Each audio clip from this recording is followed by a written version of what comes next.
Hello, and welcome to another edition of Wandering Monsters. I'm Lindsay Wax. I'm Nick Connor, and this week we are taking a look at Papers, Please. It's a fun little indie game kind of thing. Yeah, Papers, Please was developed by Lucas Pope. He got the idea for this game while living in Japan. He's an American himself, and he got the idea from going through all the immigration services. Immigration tents and stuff. And he just got the idea that, hey, this could actually make a compelling video game. Surprisingly interesting game. This is all very addicting game. Very intense and very in-depth. Yeah. You wouldn't think it. Yeah, this is a game that sounds terrible on paper, but ironically enough. But in execution, it's actually very compelling, very exciting. Very dystopian, especially if you are familiar with 1984, things like that, George Orwell. Yeah, the game is set in the fictional Eastern Bloc country of Arstotzka, or however you're supposed to pronounce that. It's a fictional nation with no actual people, so I don't have to worry about offending anybody. Our nameless protagonist will not get upset. Yeah. And our character finds himself at a checkpoint, and he has been appointed there. He did not voluntarily apply for this job. Yes, he won, air quotes, the labor lottery. Lottery. Now has a job, a home for his family, and enormous family. And now every day he walks to work. It even specifies that you walk to work. You walk to work day. Every single day. Like, it's not even on start weekends, new level. You do not get vacation time. Yeah. Again, very, very dystopian. So here we're going over the rule book, which is surprisingly in depth and very detailed.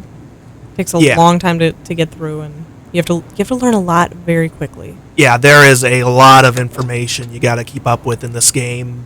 It can be pretty quick to overwhelm you. Like, even from the first few levels, there's a lot of information that they throw at you, and you have to memorize it all. And once you start the workday, there is no pausing. There's no pause button, which is a little scary. Yeah, you can't go back to do your research anymore. Like, it's almost like a sort of speedrunning game, but it's not based on reflexes or skill. It's based entirely on real memory life. and your ability to spot contradictions in people's information.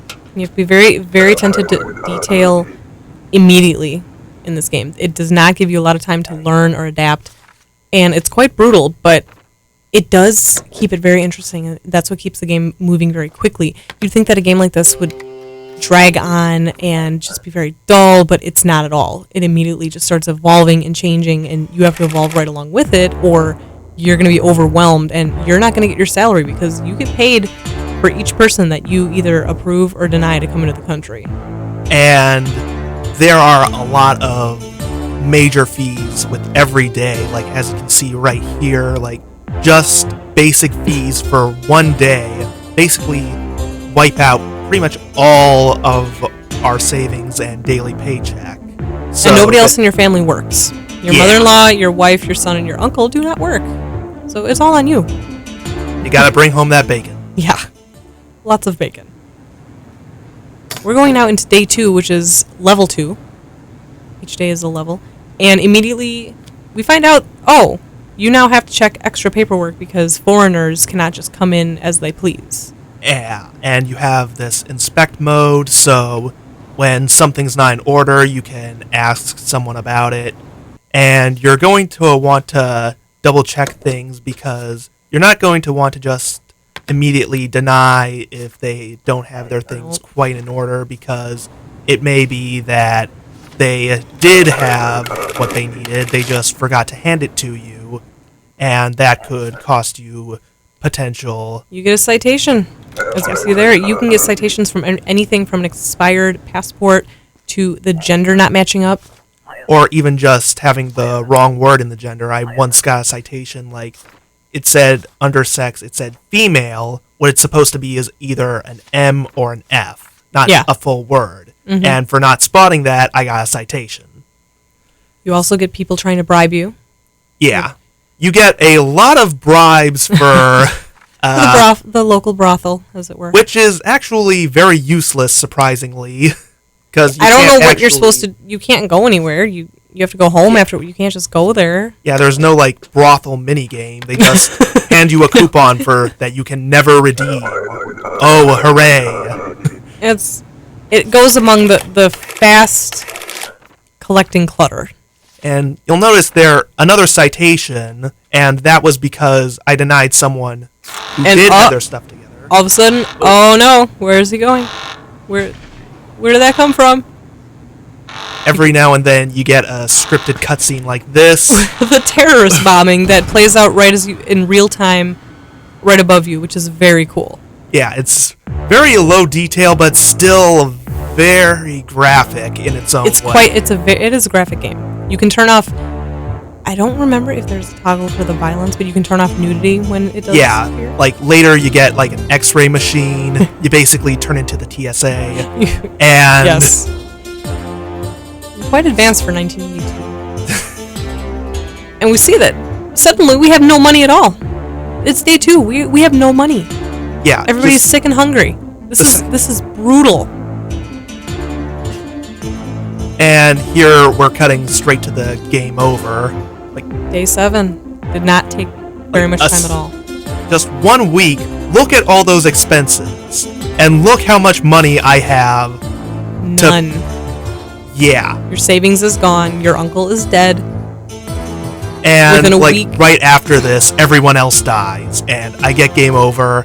And since I couldn't support my family, the government throws me out of my house and fires me from my job. So, and these are not very ruined. Not very hardy people. If they can go from being relatively healthy within a week to dead, yeah, that's brutal. This goes to say just how unhealthy this country actually is, which is another really interesting plot in the storytelling that is very subtle but effective.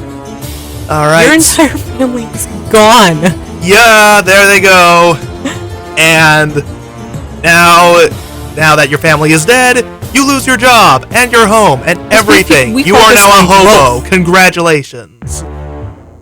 Workers are expected to support large, healthy families. They have faith in you. So... Someone more appropriate who values their family and doesn't kill them will take your job. So, I think it's about time to start wrapping up. So... 3 good things, 3 bad things. First on the good things, first positive is I absolutely love just how brutal the game is. It is. It is not forgiving. There is an easy mode, but all that does is it gives you $20 to a day.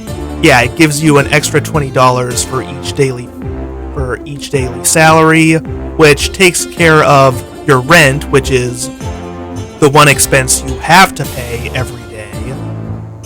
But even that starts to go up as the game progresses. It does. So it's only a minor mercy when you get down to it. This is a brutal game. It's a good puzzle solving game. It makes you think. Yeah, and that brings us to a second positive is a lot of really great subtle storytelling. Storytelling nuances are just fantastic. Just in the 1 week of this session, there were all kinds of little storylines that unfolded with the people that came through the border. In the newspaper, you saw somebody in the newspaper was accused of killing his girlfriend, and he came through the checkpoint and said, "I've been framed." So, which leads us into our third positive, actually. Yeah, like, you never really know if you're doing the right thing. No. Like, everyone throws you a sob story, like, "Oh, I want to see my family again. you need to help me. This evil pimp is trying to sell me and my sister into a brothel. And if he comes by, don't let him in. Yourself. You don't know if they're telling the truth. Yeah, there's no way to really tell because, like, and that's actually where the low-end graphics actually come in handy because you're not going to know, like, it's not like L.A. Noire. You can't really be like a human lie detector. Witness their facial expressions. Like, you just have to follow your gut feelings. That's all you've got. Mm-hmm. It's very freedom of choice. And it's not very binary. But this game does have negatives. My biggest complaint was that there is no background music.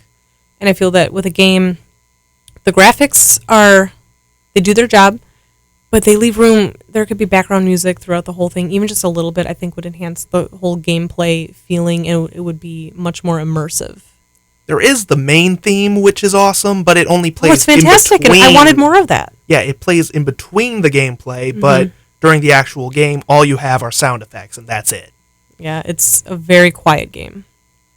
And the second negative, while I praise it for its brutality, the learning curve, it gets pretty steep pretty fast. Incredibly steep. This game does not hold your hand at all. Like even on easy mode, it's a Band-Aid. Yeah, like just a Band-Aid on it. It's very difficult, and you have to be on your toes right from the get-go, and there's not a lot of time. There are no tutorials. It's unforgiving. It does give you the information you need, but you have to pick up on that information immediately. And you have to commit it to memory immediately. Mm-hmm. And you can't slip up.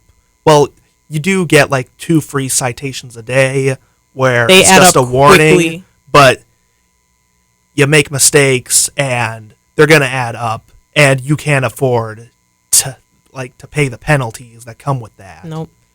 And as with the adding up aspect of this, the third negative that we had was the clutter in the screen itself. Yeah, it's a very tight, narrow interface, and a lot of distracting stuff really starts adding up. Like your citations come up, your bribes, you've got rule your rule book you've got to bring up.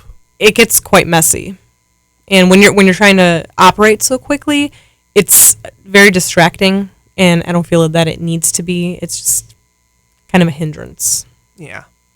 So it's got its problems, but a very worthwhile game. I would recommend it to anybody who likes a good puzzle game.